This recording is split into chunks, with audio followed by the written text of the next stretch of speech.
Kemesraan Amanda Manopo dan Misha Chandrawinata, kompak posting foto mesra. Kabar kedekatan Amanda Manopo dan Misha Chandrawinata kembali menjadi sorotan. Sebelumnya Amanda Manopo dan Misha Chandrawinata kerap mengunggah momen bersama. Seperti yang baru-baru ini, Amanda Manopo dan Misha Chandrawinata kepergok membagikan momen kebersamaan mereka di akun Instagram masing-masing, Selasa, tanggal 8 Februari tahun 2022.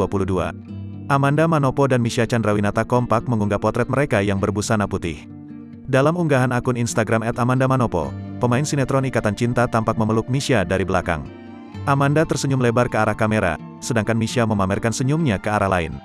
Matanya tak terlihat begitu jelas karena senyum lebarnya. Dari pantauan Tribun News, Amanda tak menuliskan caption apapun pada unggahan foto mesranya itu. Bahkan, ia juga tak menandai akun Instagram Misha pada unggahannya. Sedikit berbeda dengan unggahan pada akun Misha, kembaran Marcel Chandrawinata mengunggah kebersamaannya dengan Amanda dalam pose lain. Pria 34 tahun itu tampak tersenyum ke arah kamera. Sementara itu, Amanda terlihat memandangi senyuman Misha. Misha menandai akun Instagram Amanda dalam unggahan tersebut. Meski begitu, ia kompak tak menuliskan apapun pada kolom keterangan foto. Sontak unggahan Misha tersebut langsung dibanjiri komentar dari rekan-rekan sesama artis.